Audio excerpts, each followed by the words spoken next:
Latest updates ఎప్పటికప్పుడు పొందడానికి Big TV WhatsApp channel follow అవ్వండి. లింక్ డిస్క్రిప్షన్ లో ఉంది. అందరికీ నమస్తే, వెల్కమ్ టు బిగ్ టీవీ. నేను మీ Gautami. Present Christmas celebrations Christians వాళ్ళ వరకు చేసుకోవడం ఓకే, కానీ తెల్లవారుజామున జరిగిన ఈ ఇన్సిడెంట్ తిరుపతిలో ఏదైతే ఉందో నిజంగా ముఖ్యంగా హిందూ మతాన్ని ఎవరైతే ఆరాధిస్తూ ఉంటారో వాళ్ళందరి మనోభావాల్ని దెబ్బతీసేటట్టు ఉన్నట్టయితే క్లియర్గా మనకు కనిపిస్తుంది. ఎందుకంటే శ్రీవారి విగ్రహానికి ఆ యొక్క టోపీ పెట్టడం కావచ్చు, అసలు వీళ్ళందరూ కూడా ఎందుకు ఇటువంటి చర్యలు చేపడుతూ ఉన్నారు, ఏ మతం వాళ్ళు ఆ మతాల్లో ఉండకుండా పక్కనున్న మతాలను ఎందుకని డిస్టర్బ్ చేస్తున్నారు, ఎందుకని ఇటువంటి చర్యలు చేపడుతున్నారు. సో వీటన్నిటి గురించి కూడా మాట్లాడుతాం. మనతో పాటు ఎప్పుడు కూడా సనాతన ధర్మాన్ని పాటించాలి, సనాతన ధర్మాన్ని భ్రష్టు పడకుండా ఉండాలి అని చెప్పి ఎప్పుడు కూడా పోరాడుతూ ఉంటారు. ఆయనే రాధా మనోహర్ దాస్ గారు ప్రజెంట్ మనతో పాటు ఉన్నారు. ఆయనతో మాట్లాడతాం. గురువు గారు నమస్తే అండి. హరే కృష్ణ తల్లి. హరే కృష్ణ అండి. అయితే క్రిస్మస్ వస్తుంది, ఓకే, ఎవరి పండగ వాళ్ళది, ఎవరు ఏ విధంగా చేసుకోవాలనుకుంటే చేసుకోవచ్చు. కానీ హిందువులకి ముఖ్యంగా ఎప్పుడూ కూడా దాడి చేస్తారు హిందూ దేవాలయాలపైనే, హిందూ దేవుళ్ళపైనే. అంటే హిందువులు మాట్లాడలేరనా, వాళ్ళకి మాట్లాడే ధైర్యం లేదనా? ఎందుకంటే ఇవాళ పొద్దున్న జరిగిన ఇన్సిడెంట్ తిరుపతిలోని అసలు దీన్ని ఏ విధంగా చూడొచ్చు అంటారు? ఎందుకని ఎక్కడ కూడా స్టాప్ పడట్లేదు అంటారు గురుగారు? హరే కృష్ణ. జై శ్రీరామ్. శ్రీ అన్నమాచార్య స్వామికి జై. నమో వెంకటేశ. అసలు ఇలా జరగడం అనేది కొత్త విషయం కాదు అని మీరు గ్రహించాలి. ఇప్పుడు తిరుపతిలో అన్నమయ్య విగ్రహానికి టోపీ పెట్టడం అనేది ఏదో నిన్నో ఇవాళ జరిగిన విషయం కాదు. గత 2000 సంవత్సరాలుగా వీళ్ళు టోపీ పెడుతూనే ఉన్నారు ప్రపంచానికి. మొరాకో అని దేశం ఉంది, అంతకుముందు ఏ మతం ఉండేది, ఇప్పుడు ఏ మతం ఉంది. ప్రపంచంలో అత్యంత పేద దేశంలో ఏ మతం ఉంది. ప్రపంచంలో పెద్ద పెద్ద రోగాలు ఏ మతాలు ఉండే దేశాల్లో పుట్టినాయి. ఇవన్నీ ఎందుకు మాట్లాడుతున్నానంటే, మీరు తరచూ వినే ఒక పదం, బాగా ఫేమస్ పదం, గొర్రె. మీ అందరికీ తెలుసు, వెంటనే ముఖాల్లో నవ్వు వస్తుంది. నేను పాట కూడా పాడాను, ఎవడో దానికి మ్యూజిక్ కూడా ఫ్లేవర్ కలిపాడు, మీకు తెలుసు. ఆ పాట కూడా మీకు తెలుసు, మౌస్యానికి కూడా తెలుసు. గొర్రె మెదడంతే, వెనకాల వెంటనే మ్యూజిక్ ఇచ్చాడు ఎవడో పుణ్యాత్ముడు. గొర్రె బతుకంతే, మెదడున్న వారెవరు, గొర్రె కారంతే. విషయం ఏంటంటే, వీళ్ళకి ఒక బుక్కు, ఆ బుక్ కూడా ఓ 44 మంది తాగేసి రాశారు. అది కూడా చాలాసార్లు చెప్పాను, no clarity, no purity, no surety, no reality, no humanity. How stupidity this rascals speaks about spirituality. Right. ఉదాహరణకి అంటే మీకు అర్థం కావడానికి చెప్తున్నా. భగవద్గీత ఎన్ని శ్లోకాలు అని మీరు ఎవరినన్నా అడగండి. నిలువునామం పెట్టినా, అడ్డనామం పెట్టినా, బొట్టు పెట్టినా ఎవరినన్నా అడగండి. 18 అధ్యాయాలు 700 శ్లోకాలు కామన్. ఎవరైనా అది చెప్తారు. ఎవరు చెప్పారు? అర్జునుడికి కృష్ణుడు చెప్పాడు. ఫిక్స్డ్, మారదు. కానీ వీళ్ళ బుక్ అలా కాదు. ఒకడు 44 అంటాడు, ఒకడు 66 అంటాడు, ఒకడు 82 అంటాడు. ఇప్పుడు గుళ్ళోకి వెళ్ళి వచ్చానా, అక్కడ శివుడు దండం పెట్టి వచ్చాను, రాముడు దండం పెట్టి వచ్చాను, అమ్మవారి దండం పెట్టి వచ్చాను. కానీ ఎవడైనా ఓ చర్చికి వెళ్ళాడు, ఇంకో చర్చికి వెళ్తాడా? తెలుదా నీకు? తెలుదా? వ్యాపారం అది. ఉదాహరణకి ఓ షాప్కి వెళ్ళారమ్మా ఎవరైనా, ఆ షాప్లో సామాన్లు కొనడానికి వెళ్ళారు. పలానా వస్తువు లేదనుకో, ఆ షాపోడు ఆ షాప్లో తెచ్చుకోండి అంటాడు. ఏంటి మా దగ్గర లేదండి అంటాడు. వీలైతే సార్ సేమ్ మీకు ఈ ఉదాహరణ ఎక్కడ ఇవ్వాలంటే మెడికల్ షాప్. మెడికల్ షాప్కి వెళ్ళి నువ్వు ప్రిస్క్రిప్షన్ ఇచ్చావనుకో, సార్ సేమ్ మెడిసిన్ వేరే కంపెనీ, సేమ్ పర్లేదే ఇమ్మంటారా అంటాడు. మనకేమి తెలవకపోతే ఇచ్చేస్తాడు కూడా. కంపెనీ వేరు, సేమ్ మెడిసిన్ ఆఫ్ కోర్స్. అంటే వాళ్ళ కస్టమర్ని పోగొట్టుకోవడానికి ఇష్టపడరు కదా. ఎక్కడన్నా కొనుక్కో అంటాడా ఏంటి షాపుడు? ఏ షాపులోనూ కొనుక్కో అంటాడా? అండవు. మా షాపులోనే కొనండి. ఎందుకు కొనాలి? క్వాలిటీ ఉంది, ఏదేదో చెప్తారు. దట్స్ కాల్ వ్యాపారం. అవునా? సో ఈ చర్చి క్రైస్తవం అనేది వ్యాపారం, మాఫియా. ఇప్పుడు నువ్వు ఓ హిందూగా, వాళ్ళు ఎక్కడున్న వాళ్ళు అందరూ దేవుణ్ణి ఎవరైనా ఎలాగైనా పూజించవచ్చు అని చెప్పగలవా లేదా? నేను రామ అంట, నువ్వు శివ అంటావు, ఆవిడ కృష్ణ అంటది, ఆయన అల్లా అంటాడు, ఇంక జీసస్ అంటాడు, ఇంకోళ్ళు ఎవరో గోవింద అంటారు. మనకి అబ్జెక్షన్ ఏం లేదు. దేవుణ్ణి ఏ పేరుతో అయినా ఎవరైనా పిలవచ్చు అని ఎవరు చెప్పగలరు? హిందువులు మాత్రమే చెప్పగలరు. గుళ్ళోకి వెళ్ళి చెప్తాను నేను, దేవుణ్ణి ఏ పేరుతో అయినా పిలవచ్చు. మసీదులో చెప్పను, దేవుణ్ణి ఏ పేరుతో అయినా పిలవచ్చు చెప్పను. చర్చిలో చెప్పను. మరి ప్రపంచంలో అందరూ బాగుండాలని చెప్పేది ఎవరు? సర్వే జన సుఖినో భవ. ఎవరు చెప్తున్నారు? మనం మాత్రమే. అవునా? కాబట్టి అందరికీ స్వేచ్ఛనిచ్చింది ఎవరు? మనమే. భగవంతుణ్ణి పొందడానికి నీ ప్రయత్నం చెయ్యి, నువ్వు సాధన చెయ్యి, నీ అంతకు నువ్వు కష్టపడి తపస్సు చేసి పట్టుకో అని చెప్తాం మనం. కానీ పాషండ మతాలతో ప్రాబ్లం ఏంటంటే, వాడు వంట చేసాడు, ఇప్పుడు నువ్వు ఇంటికి వెళ్ళాక ఏం తింటావో నాకు తెలియదు, మేమైతే పండ్లు అయిపోయింది, నాకు గొడవ లేదు, మళ్ళీ రేపు మధ్యాహ్నమే నా భోజనం. కానీ నాకు హక్కు లేదు, నువ్వు కూడా పండ్లు తినాల్సిందే, లేకపోతే నువ్వు కూడా బిర్యానీ తినాలి. అసలు నాకేం హక్కు ఉందమ్మా? నీ నీ నీ యొక్క సిచ్యువేషన్ బట్టి నువ్వు టిఫిన్ తింటావో, భోజనం తింటావో, పండ్లు తింటావో, అది అప్ టు యూ కదా. అందరూ బిర్యానీ తినాలి ఆర్డర్ ఎత్తావు ఏంటి? వాళ్ళు ఆ టైపు. అందరూ దేవుణ్ణి మేం చెప్పిన పేరుతోనే పిలవాలి, మేం చెప్పినట్టే కొలవాలి అంటారు. ఇప్పుడు ఆ టోపీ ఎందుకు పెట్టాడు వాడు? ఎందుకు పెట్టాడు? ఆడిలో ఉండే పైశాచికత్వం. ఆ పైశాచికత్వం ఎందుకు వచ్చింది? వాడికి ఆ పుస్తకం నేర్పింది. వాడు పైన ఏం రాస్తాడు? పరిశుద్ధ, లోపలంతా అశుద్ధ. నువ్వు చదవగలవా? ట్రై చేస్తావా? ఏమన్నా? వద్దులేండి. మగవాళ్ళు కూడా చదవలేదు. ఆడవాళ్ళు కదా నాన్న, ఆడవాళ్ళు కాదు మగవాళ్ళు కూడా చదవలేరు, అంత పనికిమాంది వాళ్ళ బుల్బుల్ బుక్. గురుగారు, ఇప్పుడు మీరు అన్నారు కదా దేవుణ్ణి ఏ పేరుతోనైనా కొలవచ్చు అన్నది మన హిందూ మతంలోనే మనం చెప్తాము అని.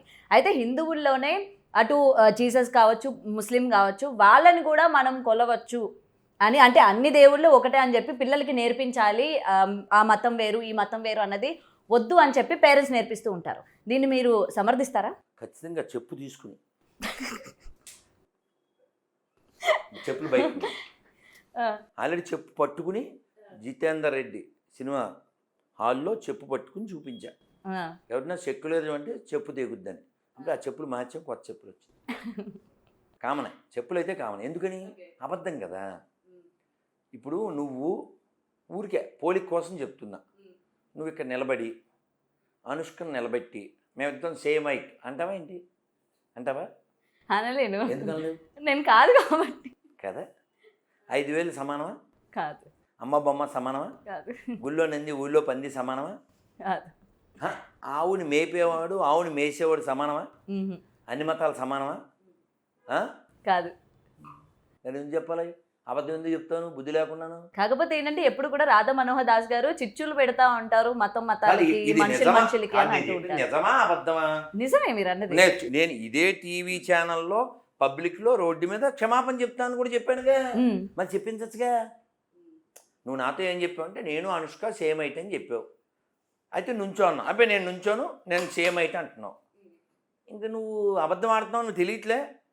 ఇప్పుడు ఎప్పుడైనా ఈ పోలీసు వాళ్ళు అదేదో నోట్లో పెట్టి చెక్ చేస్తారే, బ్రీత్ అనలైజర్. దేనికి? మందు తాగారో లేదా, ఎంత రికార్డు అన్నది చెక్ చేస్తారు. వాడిని అడిగారు, నేను తాగలేదన్నాడు. అయితే నోరు తెరన్నారు, నోరు తెరవట్లేదు అంటే ఏంటి దాని అర్థం? తాగాడు. నువ్వు అన్ని మతాలు సమానం అన్నాను నిరూపించాలిగా. మరి చిచ్చి పడతారు అంటే ఎలాగా? అది నేనంటుంది కాదురా వాళ్ళనే. అయితే ఓకే.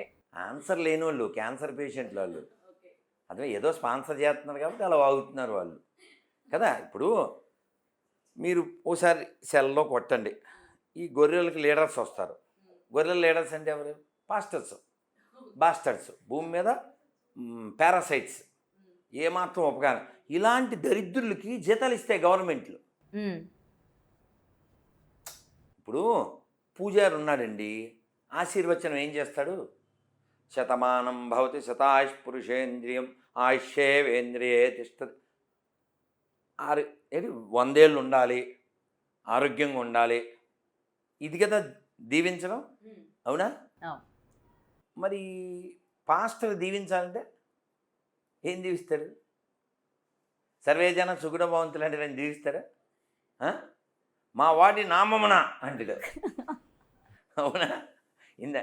మీకు తెలుసుగా ఇలా కామెడీ పీసులు ఇవన్నీ. ఎంత కామెడీ పీసులు అంటే మొన్న ఈ మధ్య ఒక వీడియో, నాకు కనబడుతుంది, నాకు కిడ్నీ కనబడుతుంది అంటాడు. కిడ్నీ కనపడడం ఏంటి? కిడ్నీలో రాళ్ళు. సారీ, కిడ్నీలో రాళ్ళు కనపడుతున్నాయి. ఇంకా ఇంకా ఏంటంటే అదిగో కిడ్నీ వేడెక్కుతుంది అంటాడు. కాదమ్మా, నేను అంతకుముందు గవర్నమెంట్లో చెప్పాను, గొర్రెల గవర్నమెంట్ కదా, వాళ్ళకి చెప్పాను. ఏం చెప్పానంటే, మీరు ఎంబీబీఎస్ చదవకూడదు ఎవడ ఆంధ్రప్రదేశ్లో. హాస్పిటల్స్ కూడా అవసరం లేదు. ఎందుకు వెళ్ళాలి హాస్పిటల్కి? హాస్పిటల్ ఎందుకు? ఒకడేమో కిడ్నీ బాగు చేసేస్తాడు, ఒకడు క్యాన్సర్ బాగు చేసేస్తాడు, ఒకడేమో చేతులు అతికించేస్తూ ఉంటారు. అవి సూపర్, అది వేరు. నేను చాలాసార్లు చెప్పాను, అద్భుతమైన మనవాడు బంగారు కొన్న. ఏంటి వాడు ఒకటి పుట్టోడున్నాడు, మా శ్యామ్ కిషోర్ అని. వాడైతే అసలు నేను ఈఎన్టీ హాస్పిటల్ అన్నీ తీసేయాలని చెప్పా. ENT hospital waste. ఎందుకంటే అతను హైదరాబాద్లో ఉండి వీడియో కాల్లో ఏలూరులో ఉండే ముసలావిడికి, అమ్మ చెప్పు, ఏం పేరు ఆవిడ పేరు? అన్నమ్మ. అన్నమ్మ గారికి ఏంటి సమస్య? 40 ఏళ్ళుగా వినపట్టలేదు, చెవుల సమస్య. ఆ వెనకాల బ్లాక్ చున్నీ అమ్మాయి, రా అన్నమ్మ గారి చెవుల మీద చేతులే అని చెవులు వేసిన తర్వాత ఆడేదో ఆ షరబా అని షర్బత్ ఏదో తిప్పిన తర్వాత ఇప్పుడు చేతులు తీసేయి, in the name of peace అన్నాడు. వినపడుతుంది ఆయా అంటాడు. అదండి. కానీ నాకు తెలియగలుగుతున్నాను, వీడు వీడియో కాల్లో ప్రే చేస్తే 40 ఏళ్ళ నుంచి వినపడిన ఆవిడికి వినపడిపోతే ఈ ఈఎన్టీ వాళ్ళందరూ ఇంకెరగటికి వెళ్ళాల్సిందేగా. దేనికంటున్నా ఈ చదువులు? ఇంకో జోక్ చెప్పనా, హైయెస్ట్ జోక్ చెప్పనా? కిడ్నీలు బాగు చేస్తారా? కిడ్నీలో రాళ్ళు వచ్చేస్తుంటే వీళ్ళందరికంటే హైలైట్ ఆడు ప్రవీణ్ గడ నడవనప్పుడు ఎవరు, నేను నీకు పరిగెడదామని ఉందా అంటాడు. నడుద్దామని ఉందా అండో ప్రతి ఓడిని పరిగెట్టిచ్చేవే. ఈడెవడు అంత పొడుగున్నాడు. ఏమైంది మీకు? మా తూర్పుగోదావరి జిల్లా. ఏమైంది? నేను 2 అంతస్తుల నుంచి పడిపోయాను. ఒక అంతస్తు కూడా కాదు, 2 అంతస్తులు పడిపోతే ఏమైంది? ఎముకలు పట్మని ఇరిగిపోయినాయి. ఎలా ఇరిగిపోయినాయి? పట్మని ఇరిగిపోతే రాత్రి ఇక్కడికి వచ్చాను, ప్రేయర్ చేశారు, పొద్దున్నకి అతుక్కుపోయినాయి. వెంటనే వెనకాల మీమ్ వస్తుంది, అరేహా అది వస్తుంది. ఇప్పుడు ఎలా ఉంది? పరిగెడదాం ఉంది. అదే పరిగెడదాం అని ఈ ర్యాంప్ మీద పరిగెడతాడు ఈడు. వెనకాల సాంగ్ ఏంటి తెలుసా? చెరుకు తోటలో చేటల బియ్యం దువ్విచ్చి వెనకాల సాంగ్ ఇది. అసలు అది కాదు, ఎముకలు ఇరిగిపోతే అతుక్కుపోయి కిడ్నీలో రాళ్ళు బయటకు వచ్చేసి ఇంత పవర్ఫుల్ కదా, ఎయిడ్స్ బాగు చేసేస్తారు. ఇంకా గొప్పది ఏంటంటే, ఓ ముసలావిడ పాడిందిరా పాట, నాకు రాదు. ఏది సార్? ముసలావిడ భలే పాడిందిరా. అంటే అసలు పాట పాడకూడదుగా. రేసుకోబో ఆ పాటని ముసలావిడ పాడింది, భలే పాడింది. అసలు భలే పాడిందిలే ముసలావిడే. కానీ అసలు ఇలాగే ఇది రీసెంట్గా ఏసై మీద పాటలు చాలా వస్తున్నాయి, తెలుసును అని. అసలు ఆంటీ ఏంటి అసలు ఓ రేంజ్లో ఉంది, మామూలు కదా. దాని మీద రీల్స్ అద్భుతంగా చాలా బాగా చేస్తున్నారు, రీల్స్ చేస్తున్నారు. ప్రసన్న ఎవరికి ప్రసన్నత లేకుండా కాసేపు మొగుడు అంటది, కాసేపు బిడ్డ అని ఎర్రగడ్డ, వాడే నా మొగుడు వీడే నా మొగుడు అంటుంటుంది.